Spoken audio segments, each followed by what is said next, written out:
मैं हाजी इरफान, आप देख रहे हैं CNN TV news. Jitendra award साहब ने अपने जन्मदिन के अवसर पर टोरंट स्कूल और मणिपुर को लेकर क्या कहा है, आइए आपको दिखाते हैं। बच्चों लोगों के लिए एक अच्छा कार्यक्रम शमीम भाई ने लिया। मैं आज हालांकि बर्थडे मना नहीं रहा हूं, पर शमीम भाई ने बहुत ज्यादा जिद पकड़ी कि नहीं आपको आना होगा। मैंने कहा फूल शाल वगैरह मैं नहीं लूंगा। देश में जो घटनाएं घट रही है उससे अगर मेरे जैसे आदमी को दुख नहीं होगा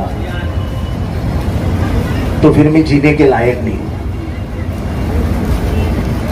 जिस तरीके से मणिपुर में महिलाओं को नंगा करके पुलिस के सामने रेप किया गया और आज तक उन आरोपियों को अरेस्ट नहीं किया जाता है, ये देश में नहीं चल सकता है। आज वो है, कल हमारी बहन होगी।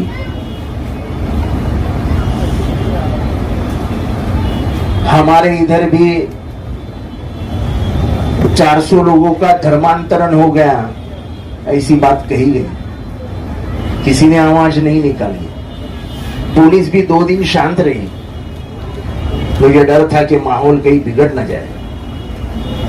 मैं पुलिस को लगातार इशारे दे रहा था कि भाई तुम सच्चाई बताओ। सच्चाई ये निकली कि एक भी धर्मांतरण नहीं हुआ था, लेकिन बोलने वाला कोई नहीं था। मुमला अनाथ सा महसूस कर रहा था। बच्चे डरे हुए थे, क्योंकि अगर उत्तर प्रदेश से पुलिस आके यहाँ पे बैठती और हम कुछ नहीं बोलते तो 40-50 बच्चों को वो लखनऊ इलाहाबाद लेके जाते और फिर न जाने क्या होता।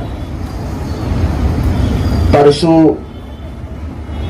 जो पालघर में हादसा हुआ वो तो बहुत गंदा और घिनौना हादसा था।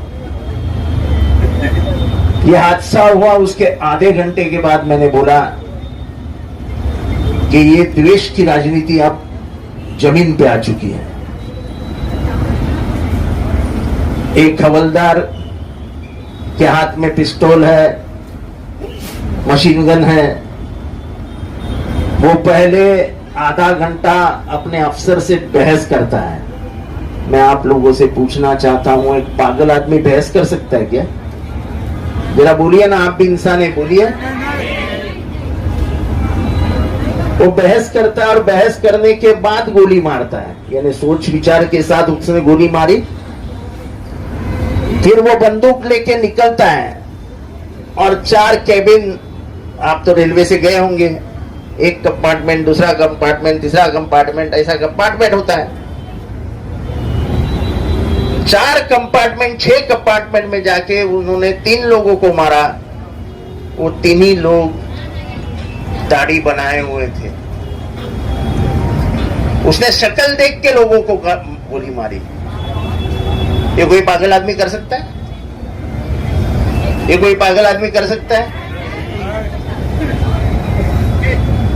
और पुलिस तुरंत आधे घंटे में बोल रही थी कि वो पागल है। तो भाई वो पागल था तो तुमने उसको काम पे क्यों रखा?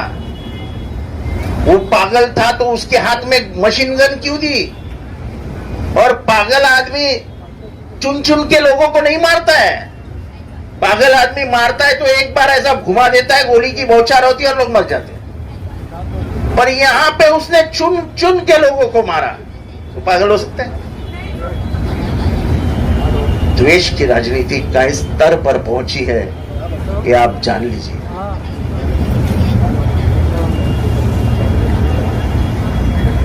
देश में हर तरीके से यह देखा जा रहा है कि हिंदू मुसलमानों को अलग अलग किया जाए, पर गंगा जमनी की तहजीब जो हमारे बीच में मौजूद है वो हमको अलग नहीं होने देगी। हमारा संविधान हमें अलग नहीं होने देगा। अब बेचने के लिए दुकान में कुछ सामान नहीं है तो ये बेचने को निकाला है जो है द्वेष। मुझे खुशी है कि कल राहुल गांधी को न्याय मिला और एक आवाज अब लोकसभा पहुंची। ये सभी को ऐसा खत्म करना चाहते हैं। तो आपको मालूम है मेरे ऊपर भी कितने केसेस लगाए जा रहे हैं, उससे कोई डरता नहीं है।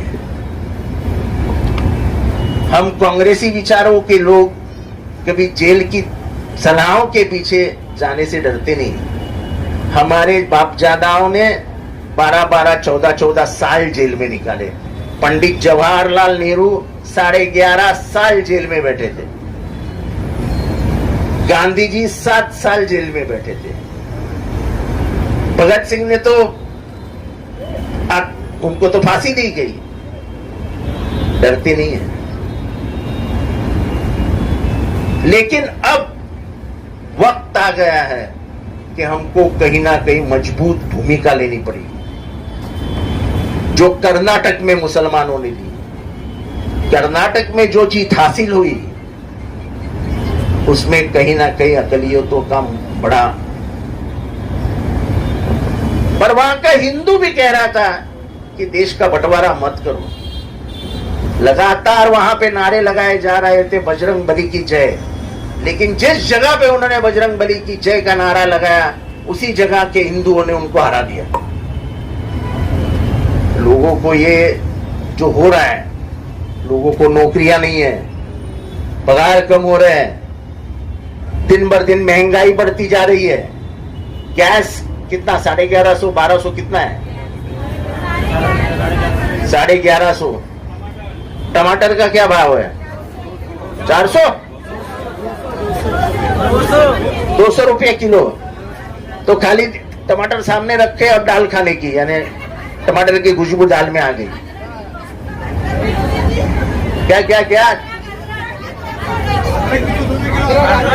अदरक, अदरक कितना हो गया? 200 रुपया। अरे बाप रे।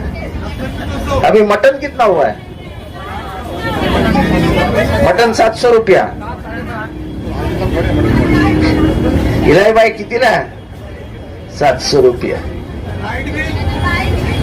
टोरेंट जब लाया था तब देवेंद्र फडणवीस सत्ता में था। अब एकनाथ शिंदे सत्ते में है। मैं आज उनसे गुजारिश करता हूं, हम लोग हमेशा कहते हैं कि गणतंत्र में लोगों को जो पसंद है वो होना चाहिए।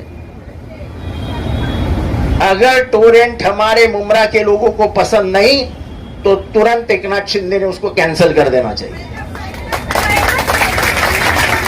क्योंकि जब लाया था तभी भी बीजेपी शिवसेना की सरकार थी और आज भी बीजेपी शिवसेना की ही सरकार है। अन्याय अत्याचार होने नहीं देंगे। टोरेंट में कोई अन्याय अत्याचार हो रहा होगा तो ये है, इनको बताइए क्या हो रहा है। अपन टोरेंट को ताला ही लगा देंगे।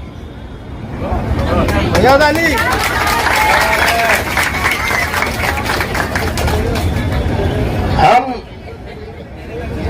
ना किसी को डरे हैं ना डरेंगे। पुलिस क्या करेगी? ज्यादा से ज्यादा 2-4 दिन सलाखों के पीछे रख देंगे, उससे कुछ फर्क नहीं पड़ता है। लेकिन लड़ाई जरूर लड़ेंगे और खास करके ये लड़ाई हमारे संविधान और धर्मनिरपेक्ष भारत, उसके लिए लड़नी है। हमारा संविधान जीवंत रहेगा, जिंदा रहेगा तो आप और मैं जिंदा रहेंगे।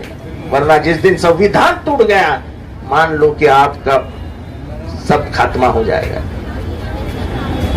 आज भी मणिपुर जल रहा है, आज भी औरतों को बेनकाब किया जा रहा है, कोई ध्यान देने को तैयार नहीं। हरियाणा में क्या हो रहा है, नूह में क्या हो रहा है, हर जगह पे सिर्फ अकलियतों को घेरा जा रहा है।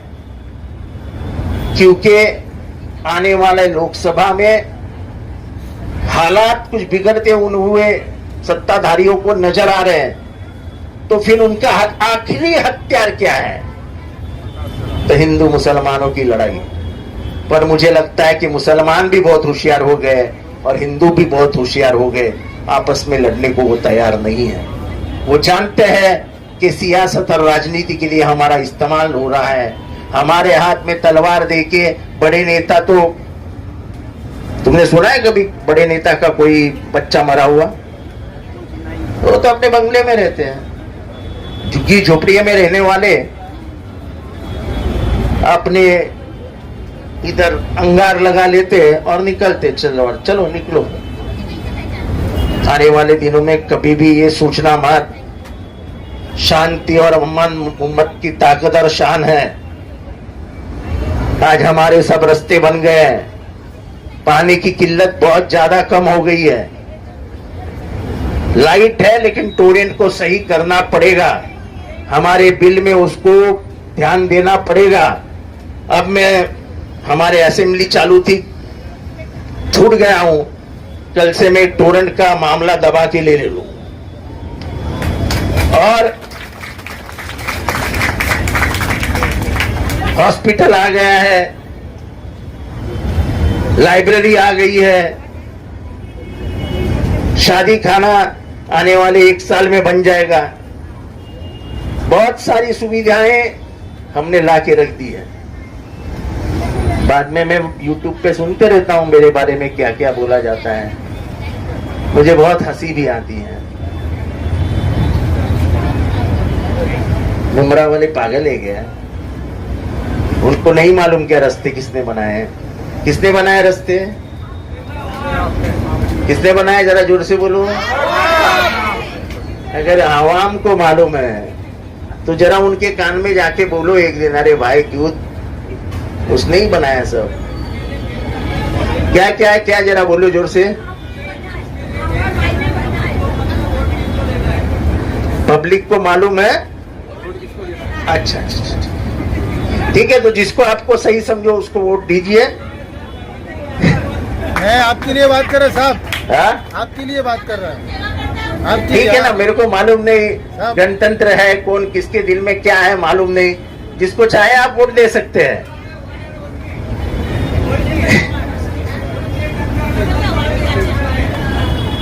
नहीं चलो, नए नए लोग आए हैं, घूम रहे हैं गलियों में, चलो अच्छी बात है, कम से कम उम्र की याद तो आई लोगों को, घूमने दो। आपके दिल में क्या है वो आप कर देना, मैं आपका दिल नहीं जानता हूं, लेकिन आपके दिल में जो होगा वो होगा। अगर अल्लाह को मंजूर होगा कि जितेंद्र आव्हाड ने काम किया है तो कामयाब हो जाऊंगा। देने वाला इज्जत वो है, लेने वाला इज्जत वो है। अपने को तो ये फिक्र नहीं है। जो जिम्मेदारी मेरे कंधे पे आई मैंने उसको निभाया। कभी ये नहीं हुआ कि मुमरा वालों ने फोन किया और मेरा फोन बंद था।